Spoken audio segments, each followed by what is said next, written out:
आसी पारिलानी आंबुलांस चलीगला श्रमिकों जीवन।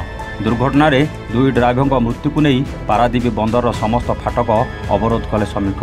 बंदर कारबार बाधाप्राप्त। गतकाली विलंबित राति पारादीप बंदर निषिद्धांचल मध्य भयंकर दुखदायक दुर्घटना। बंदर आईपीटी सेक्टर रे एक ब्रेकडाउन हाइवा मरामती करुवा समय हठात द्रुत गति माड़ी आसला एक आयरन ट्रक। मरामती करुवा हाइवा को सम्मुखरू धक्का देवा फल दुई जन ड्राइवर गुरुतर हो पड़ते। निकट में कार्य करुवा आईपीटी ड्राइवर माने बंदर विभिन्न विभाग को आंबुलांस खबर देते सठिक समय आंबुलांस पहुंची पारि नथिला, जहाँफल साथी ड्राइवर और श्रमिक माने बंदर सुरक्षा विभाग द्वारा जड़े ड्राइवर को आनी बेले अन्य एक गाड़ी में आउ जड़े ड्राइवर को 18 बांकी मेडिकल को आनी 18 बांकी मेडिकल को आनी डाक्तर उभय को मृत घोषणा करते। जहां नहीं आज सकाळु उत्त्यक्त श्रमिक माने पारादीप बंदर समस्त फाटक अवरोध करी धारणार बसी रहिबा फल बंदर कार्य प्रभावित होईछि। जे पर्यंत मृत दुई जन ड्राइवर को उपयुक्त क्षतिपूरण मिली नहीं से पर्यंत आंदोलन जोरदार करने को साथी श्रमिक माने चेतावनी देइछन्ति। मृतक दुई जन हेले रत्नाकर स्वाई घर अस्तरंग, चंदन जेना घर स्थानीय षंडकुद अंचल। घटना को नहीं पारादीप बंदर 2 नंबर और 3 नंबर गेट सम्मुख में श्रमिक उत्तेजना, फाटक अवरोध, घटनास्थल में पुलिस मुतयन। मो ना अक्षय कुमार साहू।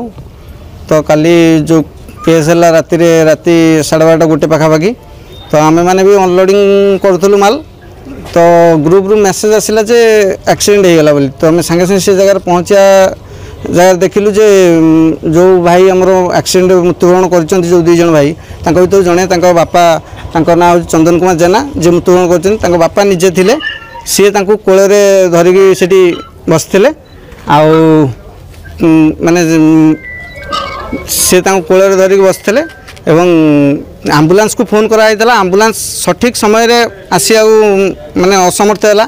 तो आम चेष्टा कलु आम हाइवे नहीं कि आसवाई तो हाइवे भी आनी पार्लुनि कारण जो डालापटी गाड़ी गुड़ा जाऊँच जो मैंने अति बेपरिया भाव में से सब रोड जाम करदे डाण बाँ कर सब रोड जाम करदे जहाँफल जो लोकटी बंचीला से भी हैरान पड़गले माने देहर जो जीवन थिला से भी ठीक समय आणिकी पहुँची पारि आम ताले हयतो आज पिलाटी बंची जाता किंतु आंबुलांस भी ठीक समय से समय जाए घंटा जाए आसी पहुँची पारानी। तो आम लास्ट को सीआईएसएफ गाड़ी जो गेट रो जो माने दायित्व रही से मैंने आसी पहुँची थे तो रिक्वेस्ट कलु से शुणिले बहुत रिक्वेस्ट कला से निज गाड़ी में आणिकी आमको मेडिकल पहुँचेले जहाँफल रोच कि मेडिकल ठीक टाइम रे न पहुँचा जो से मृत्युवरण कर। मो ना भगवान विश्वाल मु आईपीटी सेक्शन में दीर्घ दिन हम ड्यूटी करी आसुची। गतकाली राति 12टा समय गोटे मर्मन्तुद सड़क दुर्घटना है जहाँकि आमर गोटे डम्फर भाई तार गाड़ी ब्रेकडाउन थिला से गाड़ी की सज करने समय से समय जो गोटे आयरन ट्रक लौहदान साजी एभली भाव धक्का देला जहाँफल आमर 2 जन भाई जीवन से चलीगला। यार मुख्य कारण हूँ पारादीप रे ट्राफिक व्यवस्था जमा नहीं कहले चले। प्रशासन कौन प्रकार आखि मुझी देछि जे केमिति गाड़ी चलिबो, केमिति गाड़ी सुरुखुरे चलिबो, जनसाधारण किभली सुरुखुरे जीवा आसिबा करिवे संपूर्ण भाव आखि बुझी देछि। कारण गत काली गोटे एक्सीडेंट न सरुनु तार दुख न लिबुनु पुणी आज बंदर भितर आउ 2 जीवन लिभिगला। तेणु ये प्रशासन को आमर अनुरोध किभली भाव सुरुखुरे ट्राफिक व्यवस्था सुधारिवे एवं आम समस्त जीवन जो निरापद भाव में अतिबाहित हो से ध्यान दिंतु। काली जिते एक्सीडेंट होगला एक्सीडेंट पर आम ओनर एसोसिएशन सहित कंटाक्ट कलु प्राय घंटाए धरी कंटाक्ट कला सत्ते कौन रेस्पन्स सेपटू आसलानी एवं पोर्टर जो आमर व्यवस्था रही आंबुलांस सेवा से आम सहित कंटाक्ट करें ना।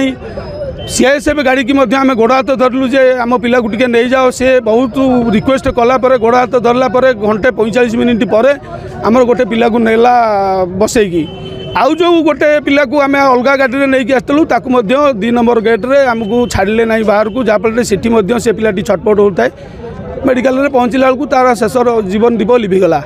जो ये जो अव्यवस्था गुड़ाक आम मानी डम्फर एसोसिएशन कहूँ आम आंबुलांस रखीचु, कोर्ट कहूँ मु आंबुलांस रखी अथच आंबुलांस ठीक टाइम रे पहुँचुनी तार व्यवस्था ठीक सठिक परिचालना होना। तो द्वितीय कथा हूँ आम जो ये भाई माने आज एकाठी होइचु ये भाई मानकर बा समस्त भाई मानकर न्याय्य दाबी पूर्ण होगा दरकार। से जो 2 भाई जीवन दीप लिभि जाइए से जीवन दीप एवं तांको परिवार किभली भरण पोषण हेबे तार संपूर्ण दायित्व प्रशासन नेबा दरकार। संजय कुमार जेना मोरी भाई एक्सीडेंट रे देहवरण कर मृत्युवरण कर भितर जो एक्सीडेंट है सांगे सांगे ग्रुप वाला जनइंट आम्बुलांस दियो आम्बुलांस आइलानी बहुत टाइम मो बापा मोरी भाई की कोल धरिकी बसला आम्बुलांस जाइए आइला आम्बुलांस एटिक आसी पहुँचला मो भाईर जीवन नहीं सेठी जाई जेतले हमर हे मो बापा जेतले मो राति अधर फोन कला मु काई प्लॉट थी सेठी गाड़ी लगला करके आइली मु गोटे आयरन गाड़ी चलाऊँ सेठी काई प्लॉटर अलर्ट है मुझे थोई देकी आइली आसला बेलू शुणला बेलू यही केस कौन आम्बुलांस जब ठीक टाइम आनी पहुँचे था मो भाई बची था आम्बुलांस ठीक टाइम पोर्ट भीतर किसी सुविधा ना किए मरले किए बचिले किए ड्राइवर रहिले कि गले तांकर किसी हुदिस नहीं बेपार चलिया कथा चलुची कंपानी चलिया कथा चलुची किंतु जी मरुची ध्यान नहीं। पारादीपरू बिरजा प्रसाद को रिपोर्ट एवान ओडिशा।